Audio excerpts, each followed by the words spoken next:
year, we're talking every first Sunday of the month ng January at ng taon, we are having that State of the Church Address, okay? SOCA, okay? We will be talking about belonging to a church family. We would like to remind ourselves, bakit tayo nagtitipon? Bakit ka gigising ng maaga? Bakit ka magta-travel? Bakit ka pupunta sa simbahan? Okay? Anong sabi ng Word of God sa 1 Timothy 3:15? Okay?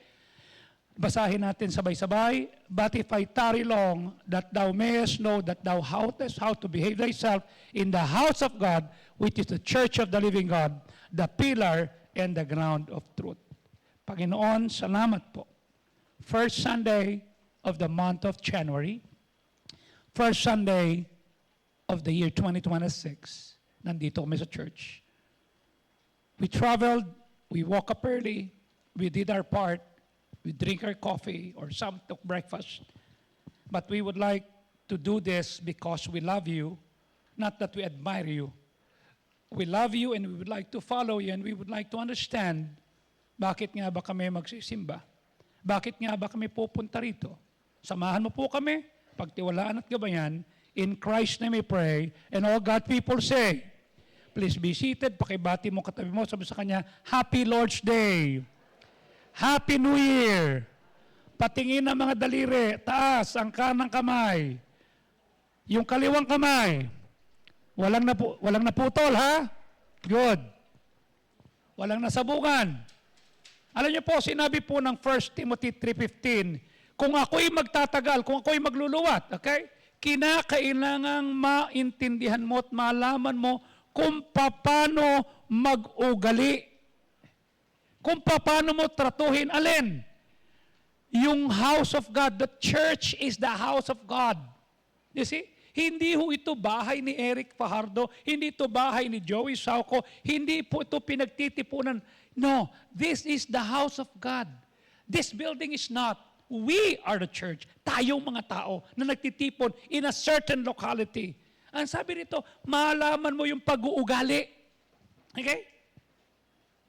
Na iniligtas ng Diyos na siyang haligi at suhay ng katotohanan. The church is not the truth. It is the pillar and the ground of truth. The Word of God is the truth.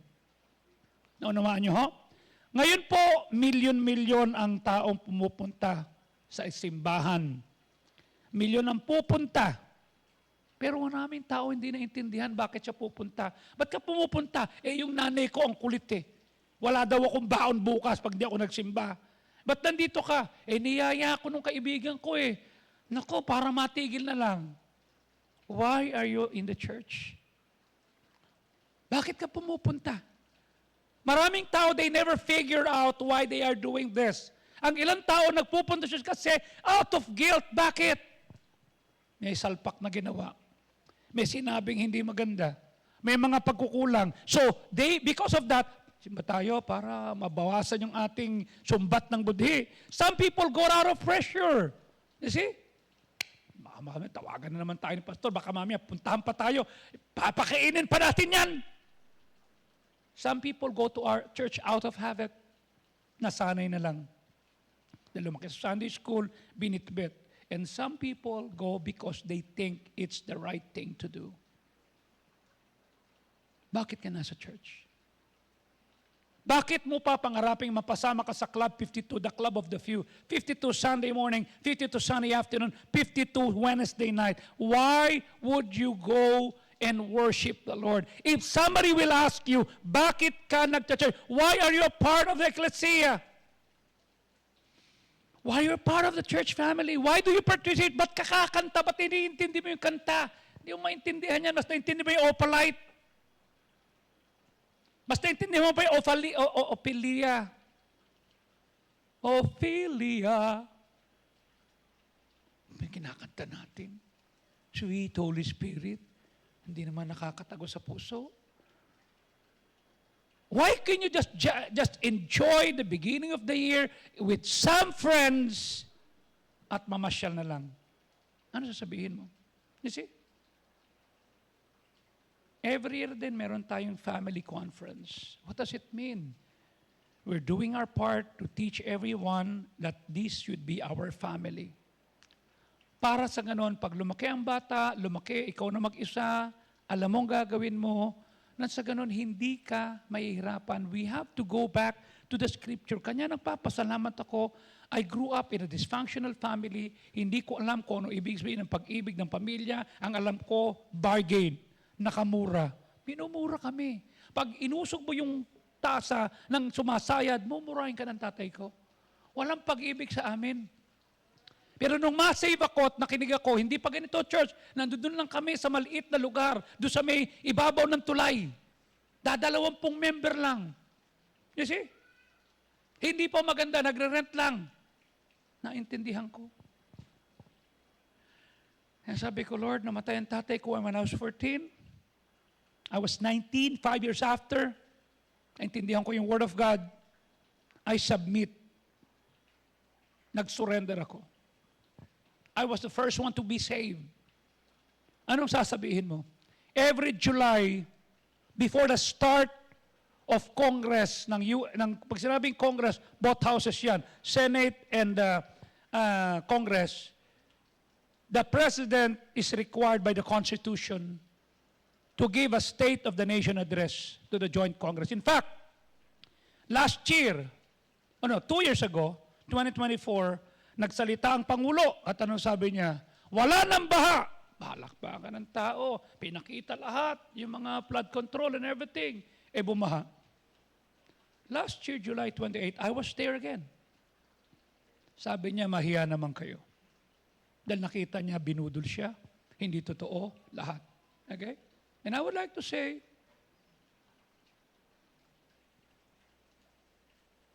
he is addressing the problem. And he is doing what he could. And I think he's the president that burns his house. Ilaglagan dapat ilaglag, ayusin. Ina-address niya yan. Importante sa presidente to bring back to the mind of his constituent the importance of being united under the self-governing nation. Gusto mo masira ang gobyerno? Saan ka pupunta? Gusto mo mawasak? We're only one republic. We may not know. Nung bumoto ako, pag binoto ko, nanalo, amen. Pag natalo, amen. Bakit? I'm heavenly citizen. I am not just a Filipino citizen. I am a child of God who happens to be a Filipino. Okay? Kanya importante rin sa akin bilang isang pastor to remind the members why God brought us all to this church as one family. Kanya dito sa church na ito, we started a tradition. Every once a year, meron tayong tinatawag na State of the Church Address or SOCA. We will look back again and say, why do we do this? Why do we worship? Why do we build buildings? Why do we buy properties? Why do we give money? Why do we create ministries? Why do we tie ourselves serving? You see?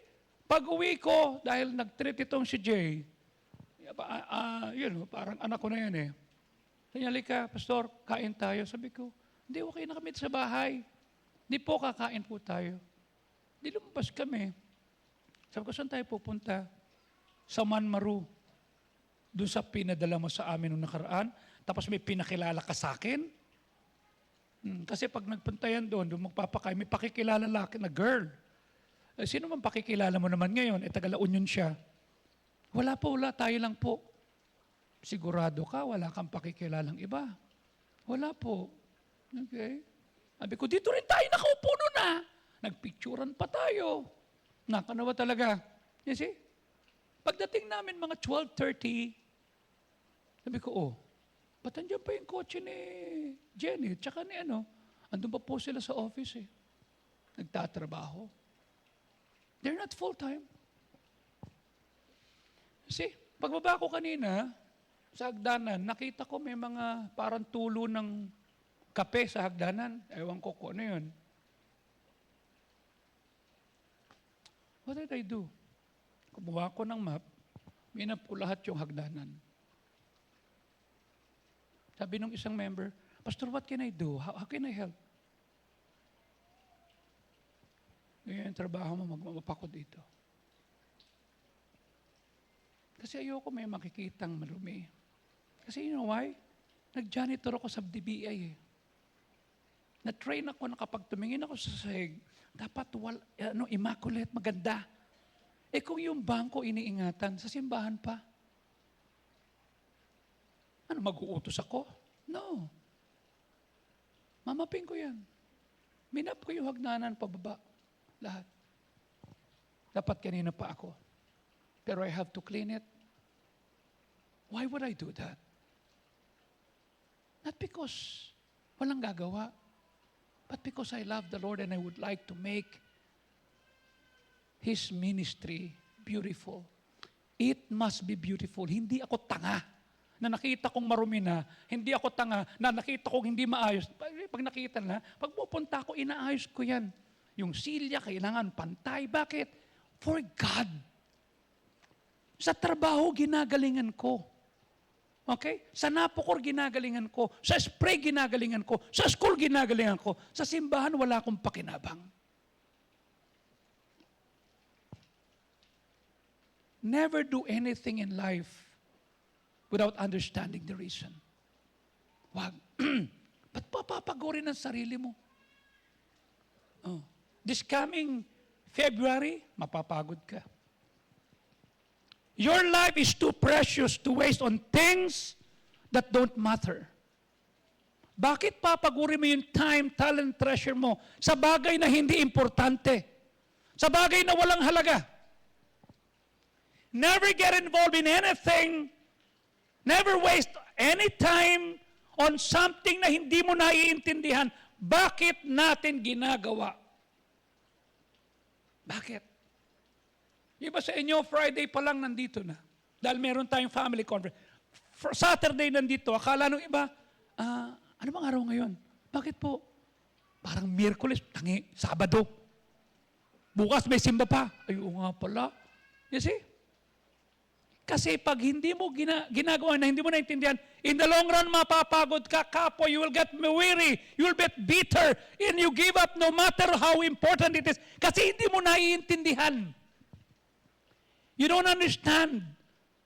Every year we need to remind ourselves why we are saved. Bakit tayo saved? Bakit ka nalikas? Why we're here. In the midst of either tough times or prosperity. It's easy to forget even the things na minamahalaga mo. Yung pinaka-greatest value na meron ka. Yung dating love na alam mo, dati kumakanta ka, dati tumutugtog ka, dati kasama ka, nagpapakanta ka and everything. But bumigay ka na. You know why? Because hindi mo naintindihan bakit. We will review, we will remember. We will reinforce what we do, why we do, what we do. Kanya kung bago ka sa church na ito, you've been here, you will understand why. You see? Titignan natin. This year would be a very busy year for us. In fact, pagputok pa lang nung 31, okay? Sabi ng mga pastor, mapira ka, dami mong paputok ka. Hindi sa akin yan, kay Romy yan, kay General. Nagdala siya. Akala ko nga, ang dala niya, bilao ng palabok. Yung pala naman, husunturo ni Judas. Sabi ko, sarap nito, ang dami. Pambira. O yun yan. Spaghetti, palabok. 3,000 po. Ano 3,000? 3,000 paputok. Akala ko pa naman, pagkain kanya, nagpaputok. Di nagla-live kami. Ang dami mong patok. Hindi sa akin yun. Bigay ni Romy yun. I don't know how he was able to get it. But we were here. Andito yung buong family niya. You see, yung mga anak niya, nagkantain lang kami. Nagpray kami. You see? That was 31. Pahinga lang tayo ng konti, pero nagbisita kami. And then, Friday, meron na tayong family conference. Saturday, may family conference. Okay? Ngayon, meron tayo. Next week, Baptist Day. RA 11897, tinakda ng batas. Wala na tayo rito, okay? Kinikilala pa rin ng bansa ang kontribusyon ng mga Baptist sa Pilipinas since 1900 nang unang pumunta si Eric Land, okay? Sa Pilipinas kasama si Braulio Manican para simulan ng gawain dito sa Pilipinas, okay? At sinimulan nito for 126 years. We contributed to this country tatlong bagay: evangelism, edification, at yung tinatawag na education. Kinilala ng gobyerno, naging batas, ang contribution ng mga Baptist. Kanya dapat pag-Baptist ka, you are strengthening the family, you're strengthening the government, at hindi ka naninira. Kahit sino umupo dyan. Because that is our contribution. Doon tayo kinilala. You see? I was there in Congress. Ultimo makakaliwa, bumoto. Ultimo reason to be sa Senate, bumoto siya. Sabi ko, nakain ito. You see? Left-leaning yung mga yan. But they all voted in favor of the Baptist Day. Ngayon ay batas. Ngayon kinikilala ng ating tinatawag na lungsod. Mapapagod ka. This coming February, marami nang pupunta ng 4, 5, 6. Meron tayong missions conference. Okay? Pagkatapos meron tayong tinatawag na sa March and April. Okay? 30, 31 hanggang April 1, 2, 3, meron tayong camp. And so on and so forth. Pag tinitignan ko, yung ibinigay sa aking calendar. You see? From January hanggang December. Ayan ang schedule natin. It will be a very busy.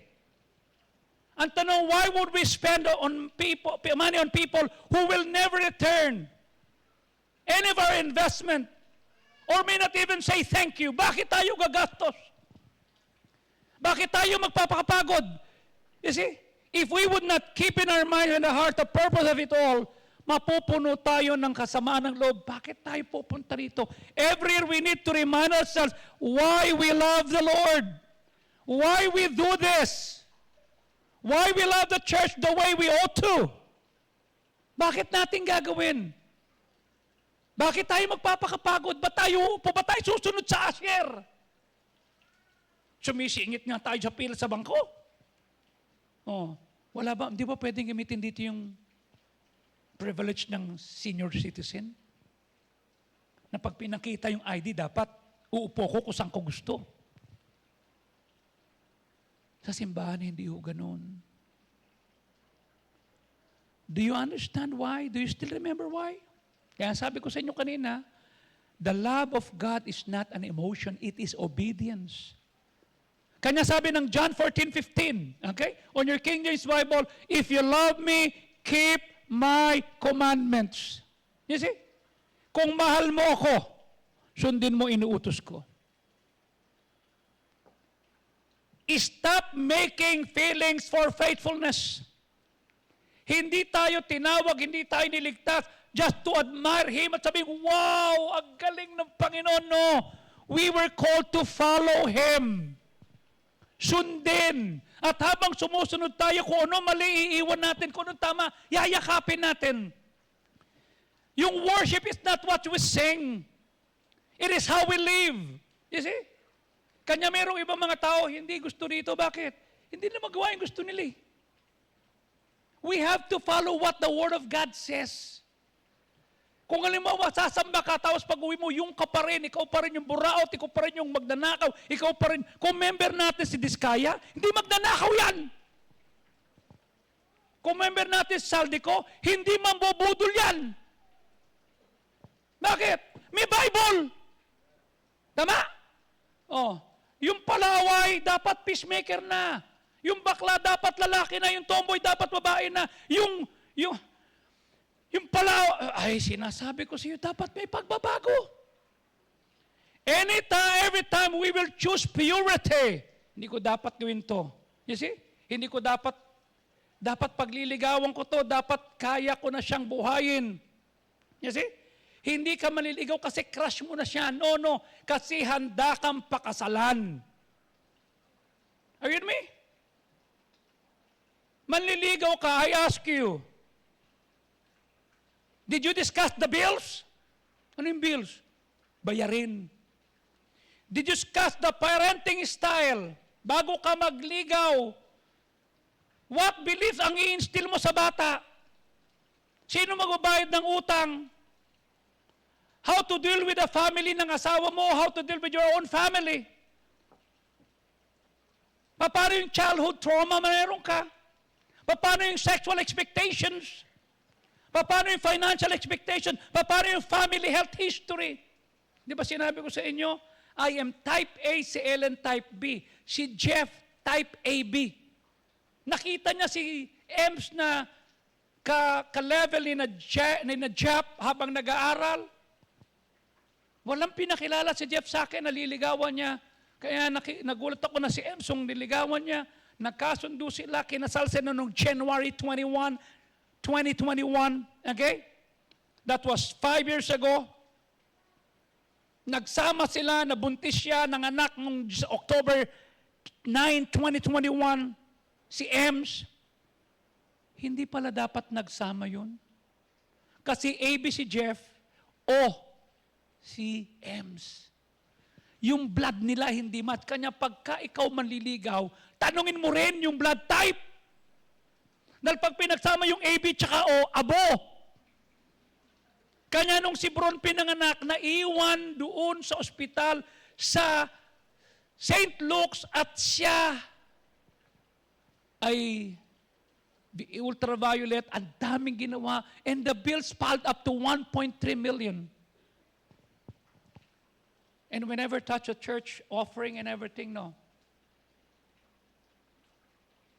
Tanong, kaya mo pag nag-asawa ka? Hindi lang basta crush. Tanong mo, ano blood type mo? Bakit? Ay, sayang. Crush pa naman kita. Hindi pala tayo pwede. Ano yung mental health history? Nakita mo yung nawawalang missing bride? Nawawala na, missing pa. Di ba? Nakita mo yung missing bride? Di ba? Hindi ko na alam kung ano yung sinukwento niyan. Tama. Di ba? Kaya mo ba nagpakasal ka, pinakita mo yung cake mo, tapos baka mamaya may Janus Prado na sabihin, uy, ang ganda ng cake, parang wake. Binash pa siya dahil yung cake daw niya parang kabaong. Kaya mo ba yung ganong klaseng bashing? You see? Kanya tuturuan ka. Sabi ng 1 Peter 1:3, purihin nawa ang Diyos na ating Panginoon, Jesucristo, na ayon sa kanyang masaganang biyaya, pinanganak tayong muli para magkaroon tayo ng buhay na pag-asa sa magitan ng resurreksyon, ng pagkabuhay ng muli ni Kristo mula sa mga patay. What does it mean? God has given us the privilege of being born again so that we can become a member of His family. Bakit kailangan nating ma-born again? Bakit kailangan nating maipanganak na muli? Bakit? Alam mo kung bakit? Hahatulan ang ating kasalanan. Bakit ang Diyos ang laging makatarungan sa kanyang paghatol? Bakit? Hindi ho pwede ipagwalang bahala ng Diyos ang kasalanan. Dahil ito'y may kaukulong parusa. Okay? Totoo, mapagmahal ang Diyos. God is a God of love. Ngunit siya rin ay banal, makatarungan, at hindi niya kayang palampasin ang kasalanan. Ano ang sabi na makikita natin? God's justice demands the penalty for our sin. Ano ang sabi ng Romans 6:23? For the wages of sin is death. Tignan mo yung itaas. Ang kabayaran ng kasalanan ay kamatayan. We have to pay for the penalty of our sin. Ang salitang wages ay tumutukoy sa sahod. Yung nararapat na kapalit ng isang gawain. Kung paano pag nagtrabaho ka bilang isang arkitekto, nagtrabaho ka bilang isang nurse o doktor, merong karapatang bayad yan. Okay? Ibig sabihin, pag ang kasalanan ay may kabayaran, at ang kabayaran ito ay kamatayan. Hindi ito pisikal. Kung di tinatawag na eternal separation from God, o ikalawang kamatayan. Ano sabi ng Revelation 20 verse 14 and 15? Ang kamatayan at ang Hades o ang impyerno ay ibinulit sa dagat-dagatang apoy na siyang ikalawang kamatayan. Ano yung unang kamatayan? Napahiwalay ka Diyos nung una mong ginawa yung kasalanan mo. And this is who we are. Okay? At ano sabi ng verse 15? Ang sino mang hindi makita ang pangalan sa aklat ng buhay, I ask you, are you sure that your name is written in the Lamb's Book of Life? You see? Malinaw na sinasabi ni Paul, habang ang kasalanan ay kabayaran, ang Diyos ay may inaalok na libreng kaloob, libreng regalo. Pero ang tandaan natin mga kapatid, ang kabayaran ng kasalanan ay hindi basta-basta binabaliwala ng Diyos. God judges righteously and He cannot let sin go unpunished without violating His own holiness. Dahil sa Diyos ng katarungan, ang kasalanan dapat harapin. Every person na nabuhay na nagkasala will face physical death and the final judgment. Ano sabi ng Hebrews 9:27? At minsang itinakda sa tao ang mamatay. If there is an appointment that you cannot miss, it is the appointment of death. Kahit matalino ka, kahit malakas ka, nung makita kong namatay yung tiyuhin ko this year, 101 years old, si Juan Ponce Enrile, kahit anong yaman niya, kahit anong talino niya, kahit anong dami ng koneksyon niya, it was his appointment to die. Hindi mo mapipigil yan. You see? He died. Ang salitang appointed ay nagpapahiwatig ng certainty. Facts, not optional. Okay? Pero mayroon ding isang talata sa Ecclesiastes chapter 7. Tingnan mo ha. Ecclesiastes chapter 7. Meron din talata na nagpapakita rin. Okay? Verse number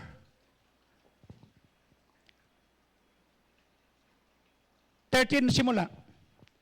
Gunitain mo ang gawa ng Diyos sapagkat sino magtutuwid ng ginawa na mali? Verse number 15. Lahat ng nakita ko'y kaarawan ng walang kabuluhan, may matuwid na namamatay sa kanyang katwiran. Tama? May taong namamatay sa kanyang katwiran. Okay? At mayroong masama. Tingnan mo ha. Minsan nagtataka ka, ba't buhay pa itong mga kumag na to? Ayan nga oh. Masama na pinapahaba ang kanyang buhay sa kanyang kawalangian. You know what I'm saying? Verse number 16. Huwag kang masyadong matuwid. Meaning, huwag mong asarin ang sarili mo. Bakit mo sisirain ang sarili mo sa iba? Sino kinaasaran mo? Okay? Verse number 7. At huwag ka rin masyadong walang iya. Bakit? At huwag ka rin tanga. Sabi dito, bakit ka mamamatay bago ang oras mo? May taong namatay, hindi niya oras. Sobrang walang iya. Kanya kung halimbawa, garapal yung mga kumag na nagnanakaw. Ay, may pangako ang Diyos. Am I right? Mas magandang gumanti ang Diyos kesa tayo. Tayo, babatuhin lang natin yan. Okay? Tayo, mumurahin lang natin. Maglalagay lang tayo ng mga salita doon sa gate ng bahay nila. Pero buburahin nila yon. Pero sabi niya, huwag ka masyado maging walang ya. Ba't ka magiging tanga? Why would you die before your time?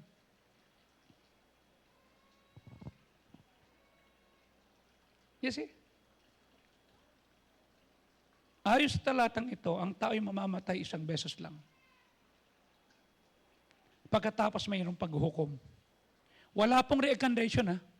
Wala pong second round. Isang buhay lang meron tayo. Isang buhay, isang kamatayan. We always say, you'll only live once. Hindi ho, you always live every day. You only die once. Isang hatol.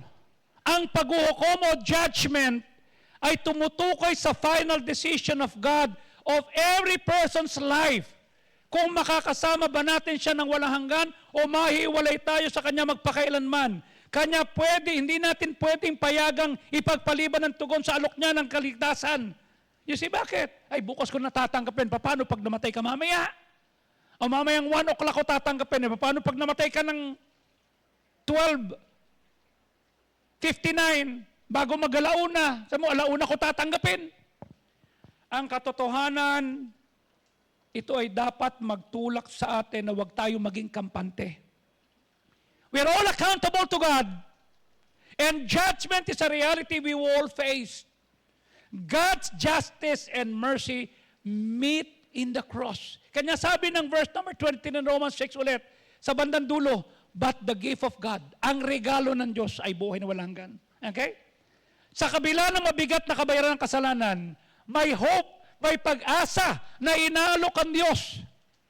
May pag-asa. Ang gift o regalo ay hindi pinaghirapan, hindi binili, hindi pinanalunan, binigay ng libre ng Diyos. Si Jesus ang tumanggap ng kaparusahan na dapat sana'y ako, dapat sana'y ikaw. Siya yung gumawa, siya yung tumupad para yung awa niya ay maipahayag. Sa krus, nagtagpo ang hustisya at ang awa ng Diyos. And the justice of God was satisfied. His mercy was released sa lahat ng maniniwala. Ito ang pinakapuso ng Ebanghelyo. Jesus took my place, Jesus took your place so that we could be declared righteous, walang bahid kasalanan. Ito ang dahilan kung bakit napakalaga ng kaligtasan. Okay? Dati ang paniniwala mo, sumamba ka, sundin mo 10 utos, umiwas ka sa sala, tama? Magpabautismo ka, mapupunta ka sa langit. Yun din ang paniniwala ko eh. Kanya nga nagpipinitensya kami. Oh. You see? Pinusugatan, akala ko ako dapat magbayad, yung pala hindi. Hindi ito murang biyaya. Ito'y biyayang binili ng banal na dugo ni Kristo. Sa pamilya nyo, iba-iba dugo natin, tama? Pero sa simbahan, yung lahat ng naligtas, dugo ni Kristo na nananalaytay. Kanya mas matibay ito. So ano kailangan natin gawin? Recognize God's justice. Hindi natin dapat baliwalain ang kasalanan. Dahil mabigat at walang hanggang kapalit nito, ang Diyos ay banal at makatarungan. We need to accept our personal responsibility. Bawat isa sa atin ay haharap sa Diyos. Tayo mananagot.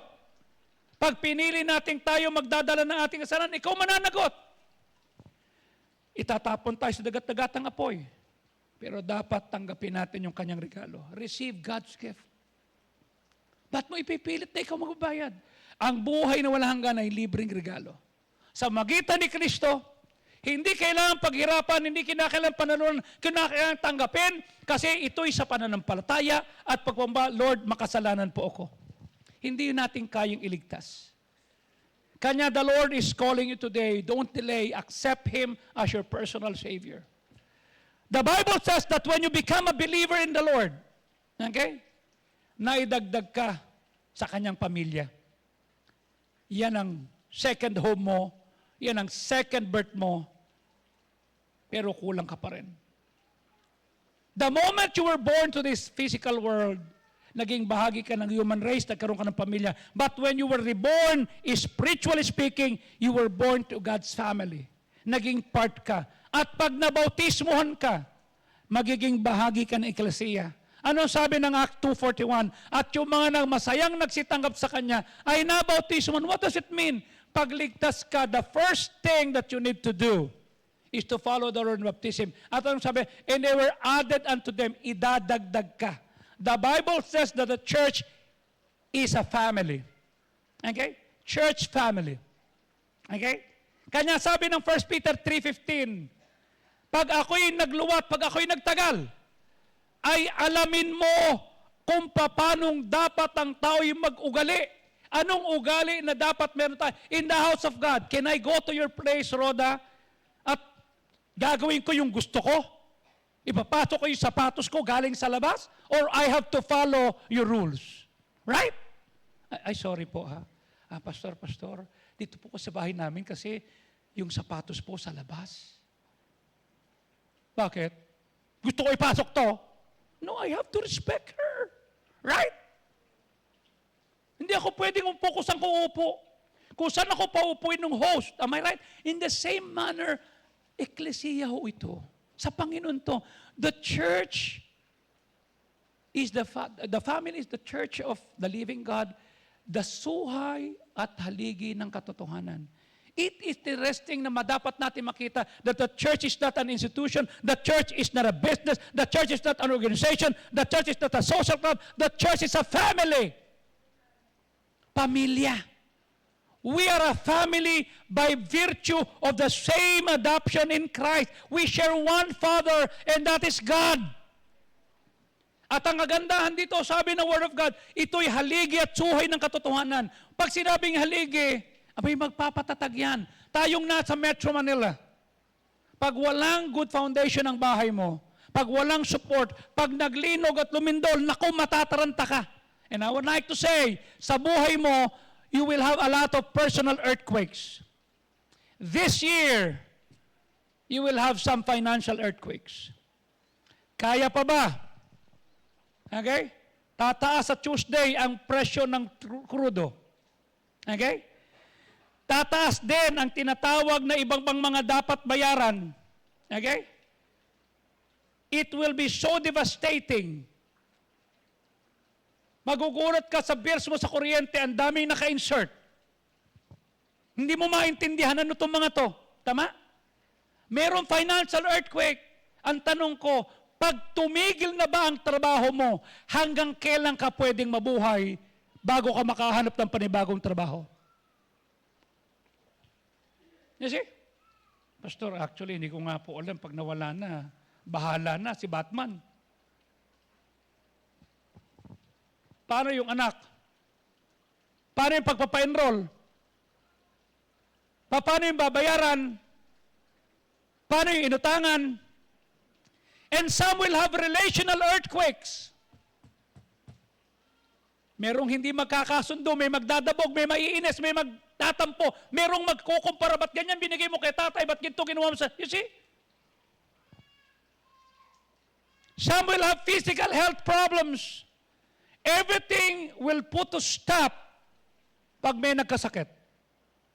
Alala mo, Zoe, nasa Baguio ka, tama? Then nadulas ka, right? Ang balak mo, tumugtog, mag-practice, am I right? Nakapag-practice ka ba? Nasa ospital ka, right?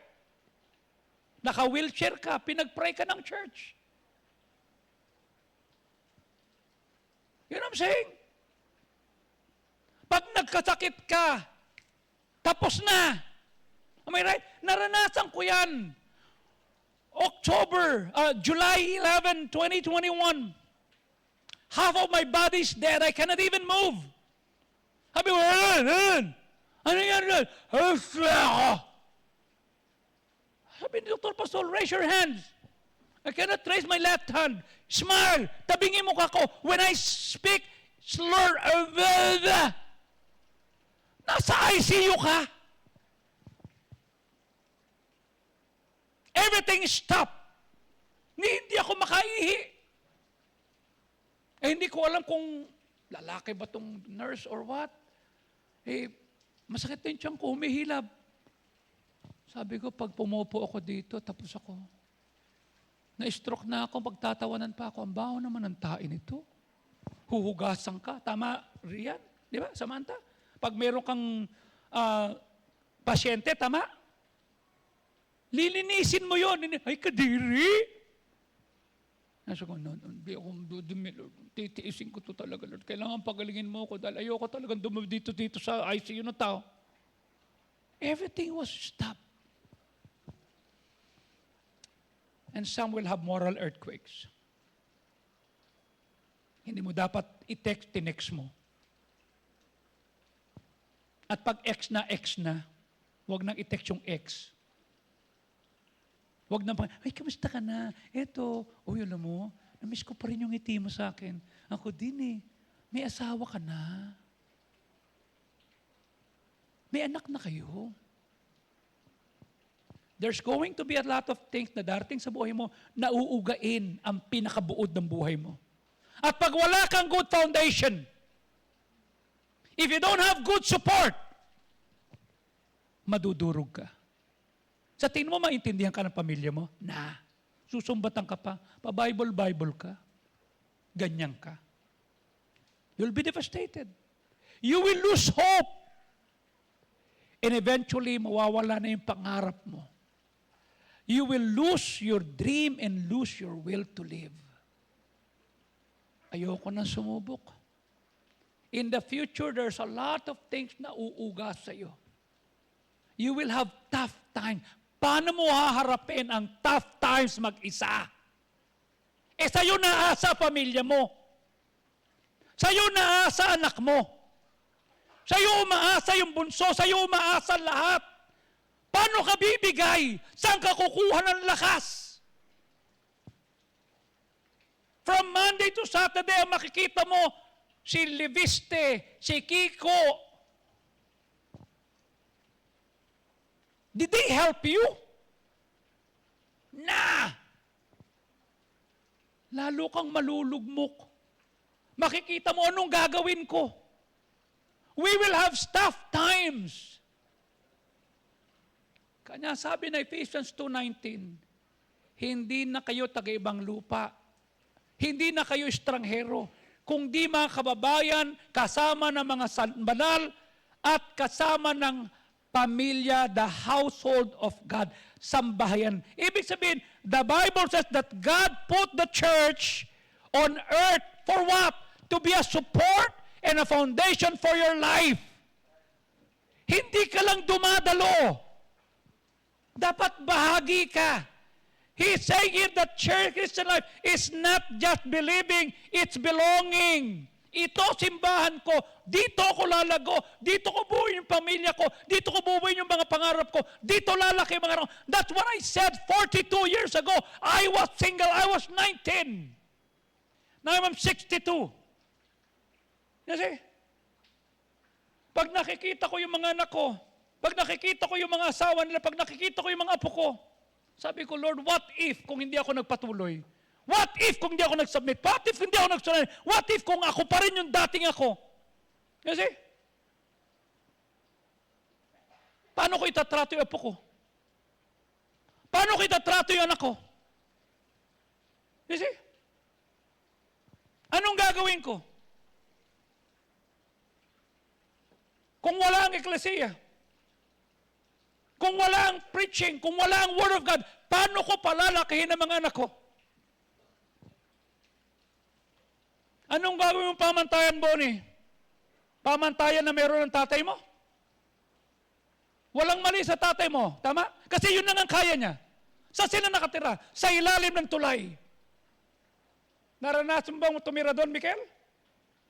Naranasan mo ba na pagpupupo ka, hindi ka magpa-flash kasi sa ilalim kayo ng tulay? You see?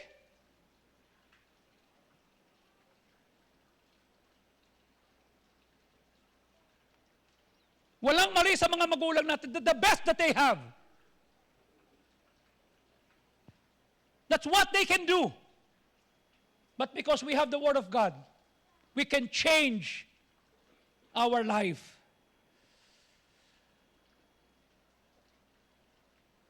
And I thank God that the Lord found me. Nagkaroon ako ng direksyon. Naghuhugas ako ng jeep. Ano yung pagmamalaki mo? Buti nga may nagpapaaral sa iyo. Sa akin, wala na nagpaaral eh. You see? Sumuko na nanay ko. Bakit? Biri mo, every pasahan, nasa register siya. Sa Southeastern. Ma'am, pasensya na po kayo kasi na-stroke po ako eh. Yung anak ko po nagbantay sa akin. Ganun po ba? O ipasa mo lang si Sao ko. Paglabas namin ng Southeastern College, sa College Road sa Pasay, sabi ni nanay ko, dagukan kita dyan eh. Gumagawa pa ng script ang nanay ko. Wala! Talagang ganyan ka na lang. Meaning, maghuhugas ka na ng jeep for the rest of your life.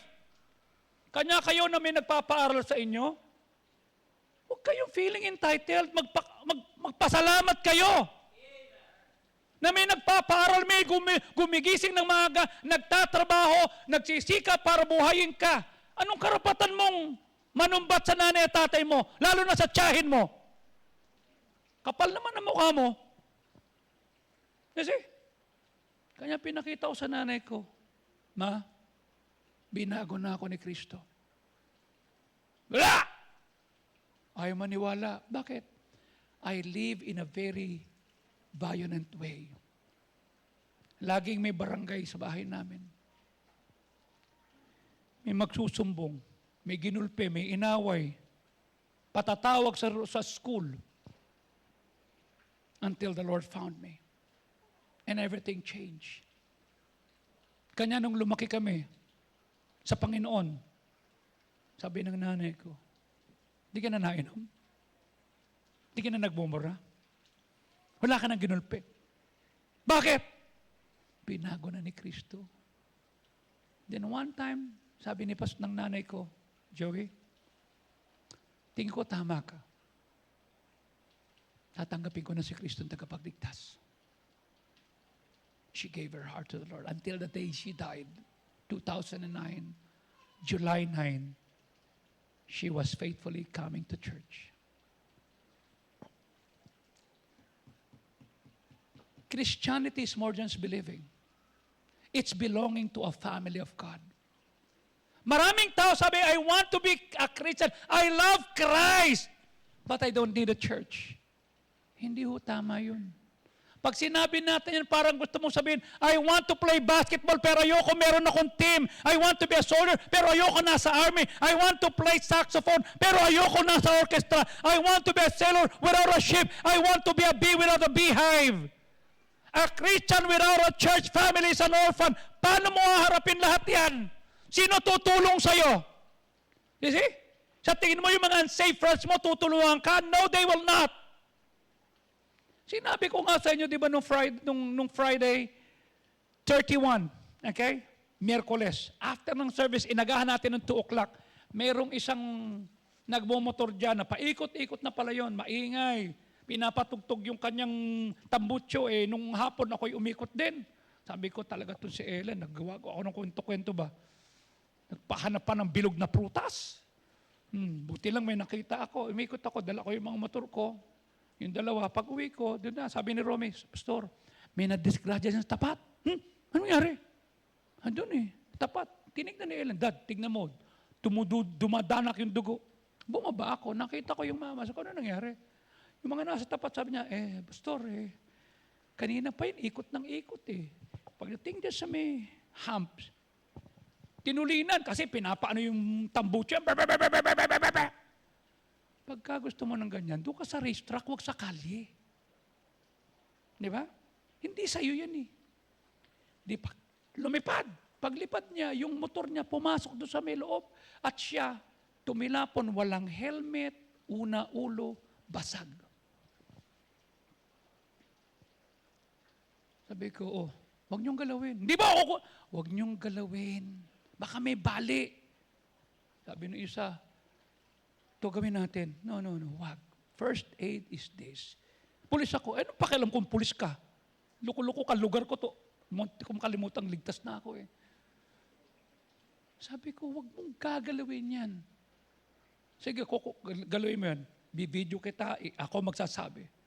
Sir, maganda nga na pumutok ang ulo niya kasi yung dugo, hindi magkakaroon ng internal hemorrhage yan. Intayin natin ang first aid.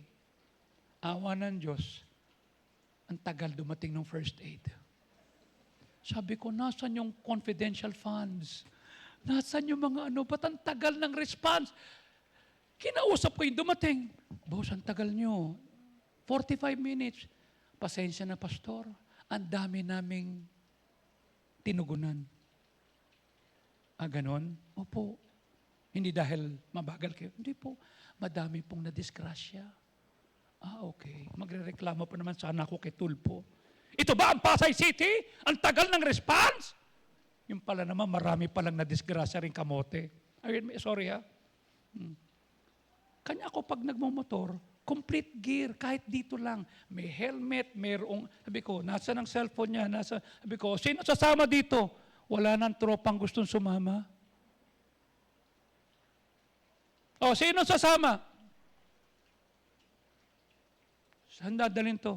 San Juan de Dios. Di ba dapat sa Pasay? San Juan de Dios. Bakit? Titignan ko kung sino sasamang kaibigan. Yung kainuman mo, kasama mo lang yan pag masaya kayo.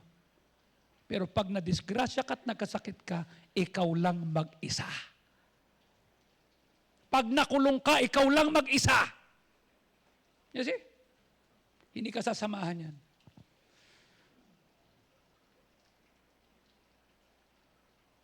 Pag wala kang church family, you don't have the support and you don't have the foundation that you're going to make it in the future. Walang pastor na magbibisita sa iyo. Nung nakaraan, I went from house to house, nagbisita ako. Sabi ko, alam ko, busy kayo, but I just came here just to pray for you. O, salamat po, pastora. Let's just pray. Pray kita. Okay? Your earthly family is earthly. Your church family is eternal. Okay? At gusto kong maintindihan mo. Sabi ng Matthew 16:18, at sinasabi ko sa iyo, ikaw Pedro, sa ibabaw ng batong ito, itatayo ko ang aking iglesia, ni ang pintuan ng impyerno ay hindi makapari. What does it mean? The church is eternal. Wala nang Sauco family sa langit, wala nang Barit, wala nang Monteroso, wala nang Tang, wala nang Panyo, wala nang Rosales, wala nang Duavis. Duavis? Tama, no? Duabit sana eh. Mayaman yun.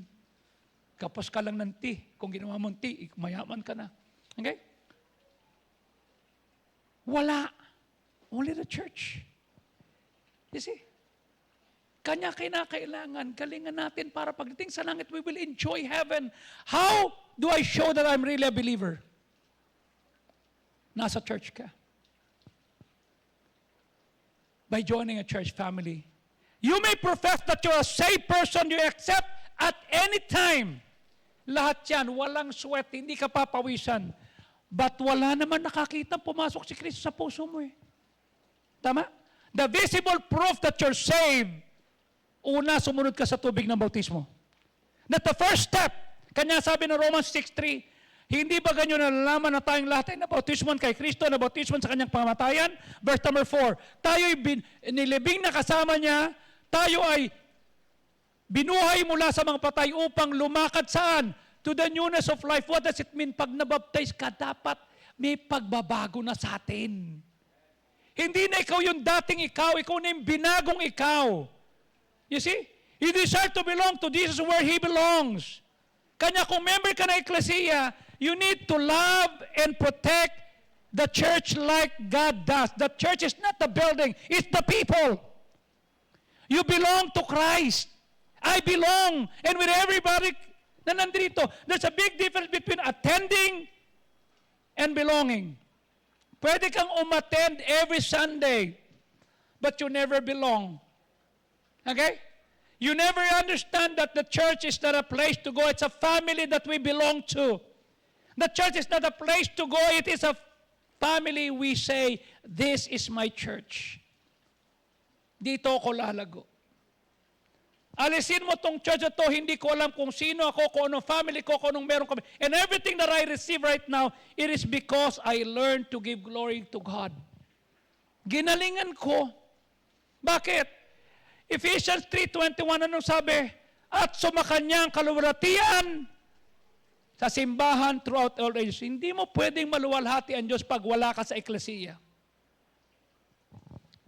At pagdating mo ng trabaho mo, you're part of the eklesiya. Pag tumawid ka ng kalye, you're part of the eklesiya. Pag nasa opisina ka, you're part of the eklesiya. Pag nasa palengke ka, you're part of the eklesiya. Pag naghihintay ka ng sasakyan sa PITS, you're part of the eklesiya. You represent the Lord in your workplace, in your family. And you bring glory to God. Kasi bahagi ka ng eklesiya. That God made a church to benefit you in many ways. If somebody will ask you, why are you part of the church family? Hindi ko alam eh. Wala lang ako magawa. No. The benefit, number one, it helps me focus on God. Pag nasa church ka, you will see what God can do in a limited us. Pag nasa bahay ka, makikita mo hugasin, bayarin, makikita mo yung away, yung walang tigil ang gulo sa ating pagsasama. Makikita mo yung kakulangan, makikita mo yung kisaming tumutulo, nakikita mo yung mga dapat na hindi ayos. Pero pag nasa simbahan ka, you will help yourself to focus on God and what God can do. Ano sabi ng Matthew 22, verse 37 and 38? At sinabi ng Panginoon sa kanya, ibigin mo ang Diyos ng buong puso, ng buong kaluluwa, ng buong kalakasan, ng buong kaisipan mo. Why? Verse 38, sapagkat ito ang una at dakilang commandment. I ask you, in life, do you find it easily to be distracted? Nag-aaral ka, ay, ano ba gagawin ko? Nagluluto ka, ay, nalagay ko na ba yung asin? Di ba? Pag binuksan mo yung ref, na-distract ka, may kukunin ba ako, may ilalagay? Pag nasa hagdanan ka, pag medyo natagil ka, teka, bababa ka ba ako, paakyat?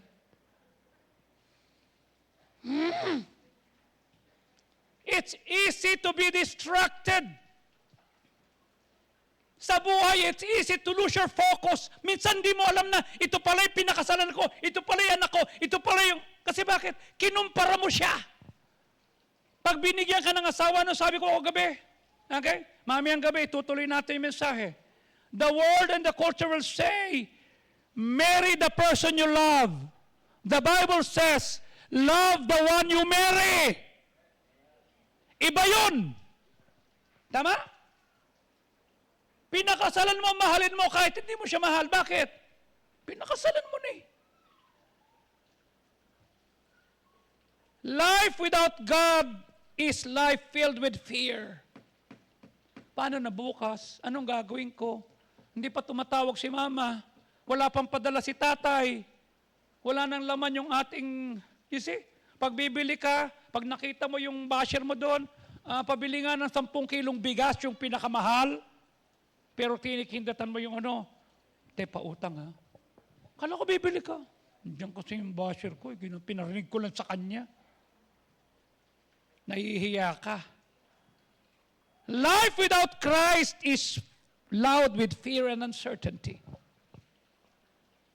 Ang ingay ng takot, ang ingay ng kawalan ng pag-asa. Life without God is filled with chaos, but life with God is filled with peace. Kaya natin to, nakaya nga natin last year eh. Matatapos natin to. Mababayaran, makakapag-aral tayo, makakabangon tayo. Maharap natin yan, mapipirmahan yan, magagawa yan. Life with God, it brings peace that doesn't make sense, but will hold you steady through it all. Walang sense eh. You see? I have been here for 42 years, and in fact today is my 30th year as your pastor. January 7, 1996, I became the pastor of the church. Hindi ganito to. Old house, old building, 40 members. Magulo. Because December 31, that was Sunday, Pastor Fardo resigned. January 1, Monday. You know, bagong taon, ang lungkot namin. Nag-resign si Pastor. Then January 7, naging pastor ako. Anong gagawin ko? We focus on God. It's not this. Sabi ko, tutuloy natin mga pangarap ni Pastor Fajardo. Tutuloy natin to. You see? May lalapit pa siya, huwag mo mabanggit-banggit ang pangalan ni Pastor dito ha. Don't like you. But look what God did. Look where God brought us. 30 years. There's some days I find it easy to go through a bunch of activities na hindi ko man maiisip about God. Though I have been a Christian for many years. We could have much fun na nakalimutan mo ang Diyos. Or you have so much work na nakalimutan mo ang Diyos. And God knows that you have a tendency to lose your focus. Kanya, isinulat niya yung 10 Commandments, the big 10. On every seventh day, refocus. That's what we call worship. Whenever we worship, whenever we focus on God, we express our love to God, we are worshiping God. Lord, we worship you. And saan ka best makakapag-refocus ng attention mo? Sa bahay? May kapitbahay kang nagbibidyoke. Di ba? Magpapatugtog, magkasuyo buong gabi, magkayakap gabi. Nagpipray akong ingay-ingay. May mag-aaway. How can you refocus on life? May pag nasa bahay ka, you cannot refocus. Mama, baong ko. Ano ulam natin, ma? Pero pag nasa simbahan ka, together with your brothers and sisters, you can focus. Outside of the church, we think of your family. You think about your friends. You think about your work. So much, napapagod ka na. You're too preoccupied. Yung assignment mo, bukas may pasok na. Okay? Sino sa inyo ang hindi pumunta sa ibang lugar, sa ibang bansa nung Pasko? Taas ang kamay. Hindi lumabas. Yan ang mga walang pera. Okay? Yan yung mga walang pera, kanya hindi nakapamasyal. Nasa bahay lang, kasi may trabaho. Tama? Yung iba gusto umuwi ng probinsya, pero nung makita yung mahal ng pamasahe papunta probinsya, dito na lang tayo. You see?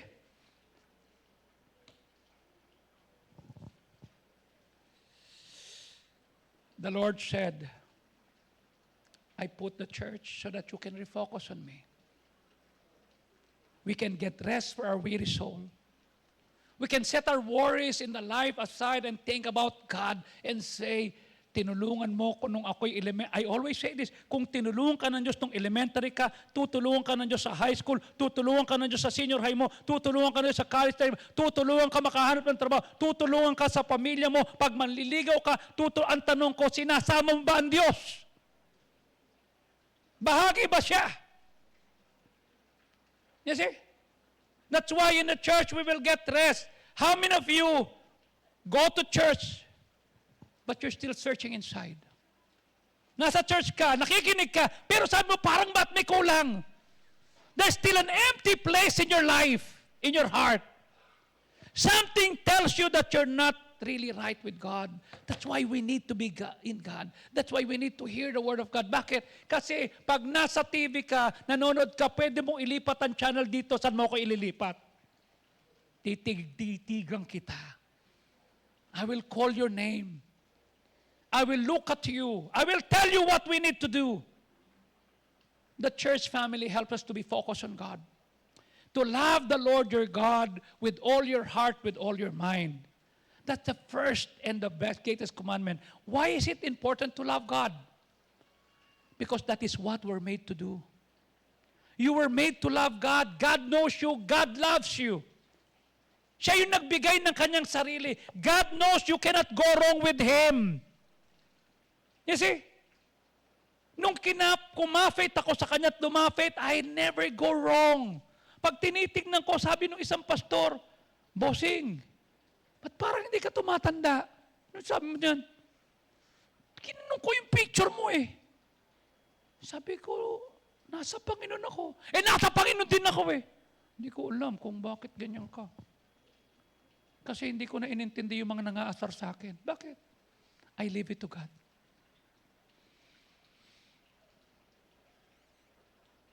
No one who loves God with all his heart, with all his soul and all his mind, will continue living in sin. Pag mahal mo ang Diyos, may pagbabago. Pag mahal mo ang Diyos, magugulat ka sa pwedeng magawa ng Diyos sa iyo. May nagtanong, Pastor, ano ang biblical submission look like? Pagtingin ko yung asawa ko is not worthy of submission. Sabi ko, simple lang. Submission is often misunderstood in marriage. Okay? Biblical submission is not silence. It is not weakness, or it is not even tolerating toxic behavior. Submission from the Bible is strength under God's authority. You submit your posture, but not your pain. Submission does not mean pretending everything is okay and swallowing your heart. No. It means choosing humility over hostility. Kahit ng emosyon mo, gusto mo nang pumutok. You will not let resentment dictate how you show up. You will say, Lord, mahal kita. Sabi in Ephesians 5:21, submitting yourselves together both to God. Submission begins with obedience to God, not to your husband. First to God. Okay? May nagtanong sa akin kagabi, Pastor, ano po ang pagkakaiba ng dating? Sabi ko, ito yan ha. There is no such thing sa Bible na boyfriend and girlfriend. Pero ito lang ang pinakalintin niyan. 1 Corinthians 10:31. Ano sabi? Kung ikaw ay kakain at iinom, ano man ang gagawin mo sa kalulutian ng Diyos. Listen to this ha. 10:31, kakain. Ang tanong, kailan ba maging doctorate para kumain? Kailan ba ng scholarship para uminom? No! Pinaka-basic yung kumain at uminom. Pero sabi dito, kung kakain ka at iinom ka, dapat maluluwalhati ang Diyos. The same thing sa relasyon. Okay? The question is not, is having a boyfriend and a girlfriend allowed? No. Ang tanong, does this relationship glorifies God? Does this relationship lead toward marriage? Pag dalaga ka't binata ka, ang tanong, yan ba papunta sa marriage o idadagdag mo lang sa listahan to the girls I loved before? Dapat ang purpose, relationship must aim toward marriage. Huwag kang magsosyota na hindi mo pakakasalan. Biblically, romantic relationship are not entertainment. It is not experimentation. It is not emotional dependency. Sabi ng Hebrews 13:4, marriage is honorable. Do you understand me?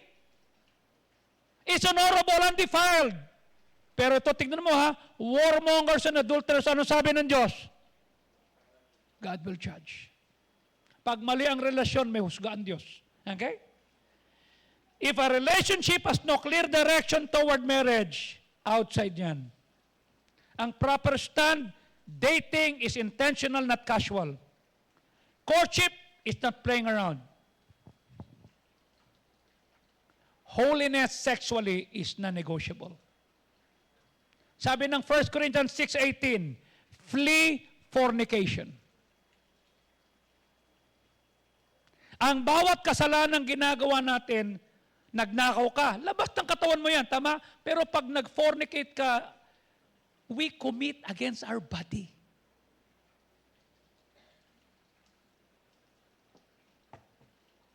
Meaning, no sex before marriage, no lustful touching,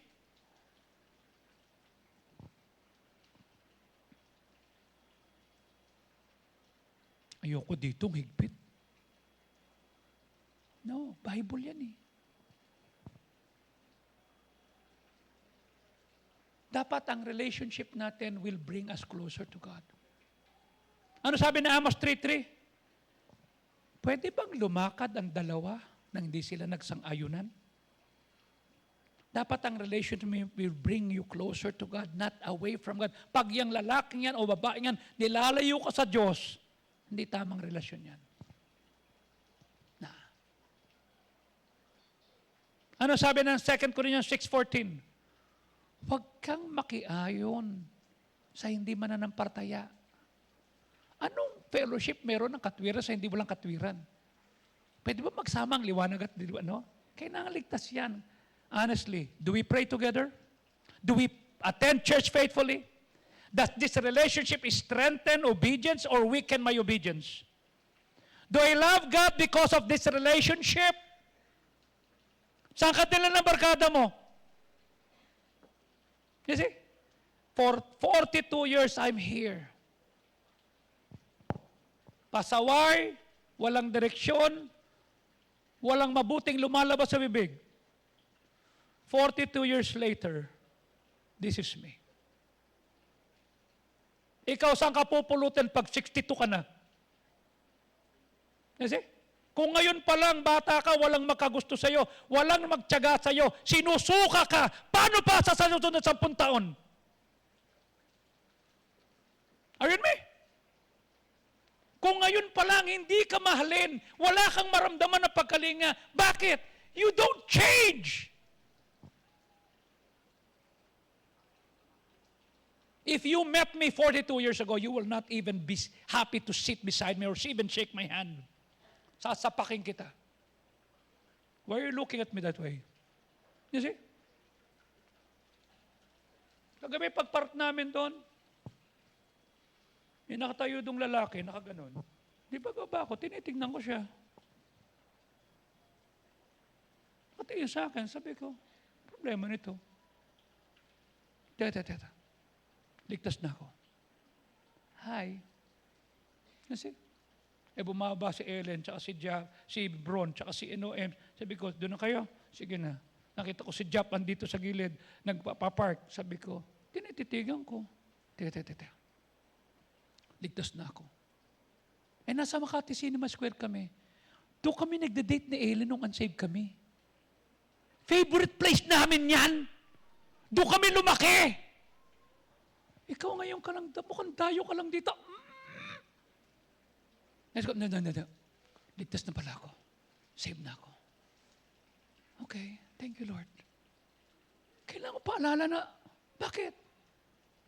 Yung Makati Cinema Square. Diyan kami kumakain ng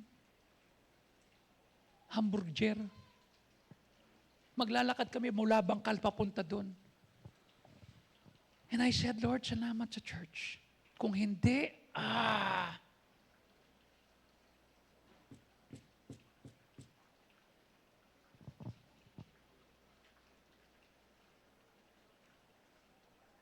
it's quite impossible to desire and enjoy committing murder or lies or living greed and fraud or deception anymore pag nasa church ka na.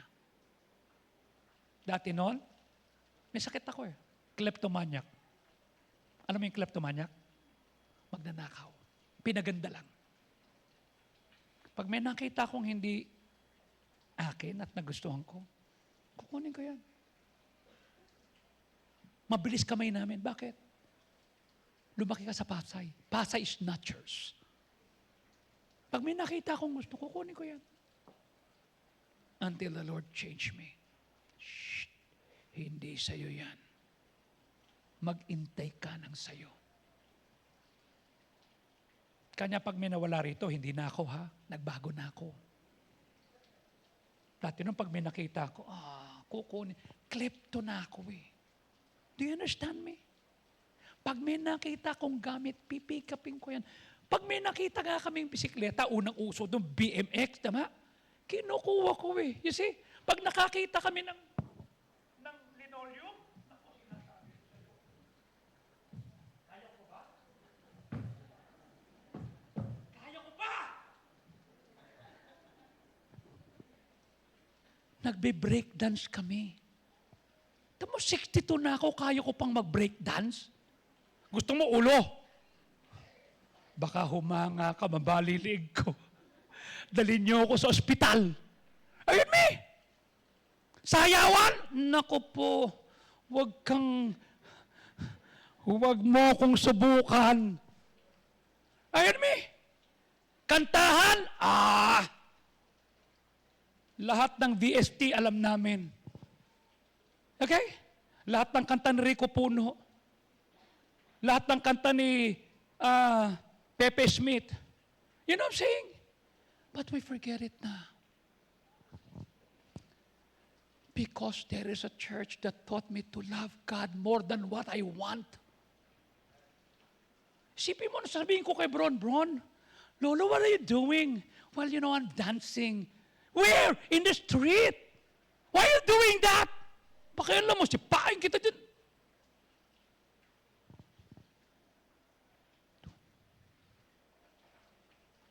The Lord has changed. Kasi may Panginoon, may church. God made you and He wants you to know that you need to love Him back. True love deserves our love. True God, He loves you. Isa sa benefit ng worship, it gives you a better perspective. Better perspective on problem, on self, because you see how great your God is. It will help you to understand that God is the source of all your provision. That God is the solution to all of your problems. And God alone will cause all miracles. Kanya lumafit at kumafit. Pag nasa church ka, maintindihan mo. Alisin mo ang Diyos kay cheat. She will not be able to love her husband na nag-birthday kahapon. Kasi dinadialysis yung asawa niya twice or thrice a week. But as I see cheat, I see grace, I see love, I see humility, I see love. Kung wala ang Panginoon sa buhay ni cheat, it will be difficult for her to love and take good care of her own husband, at the same time serve in the church. It is in the church of God that you can understand how to hope and how to have hope in the truth that God makes all possible beautiful in His time. Everything will be beautiful in God's time. Ecclesiastes 3:11. Anong sabi ng Ecclesiastes 3:11? Okay? And He made all things beautiful in His time. Huwag kang magmadali, boy. Huwag kang magmadali, ne. Everything will be beautiful in His time. Let's all stand up, please. Father, we thank you. Thank you that you are the solution to all our problems. Thank you that you alone can cause all the miracles. Thank you that you help us to understand that there's hope in the truth that you make all things beautiful in your time. Lord, forgive us if we are so distracted. Tulungan mo po na makita namin that we need to be focused on you. Samahan mo po kami. We don't know what 2026 has to offer, but what we know is, hawak mo yung buhay namin.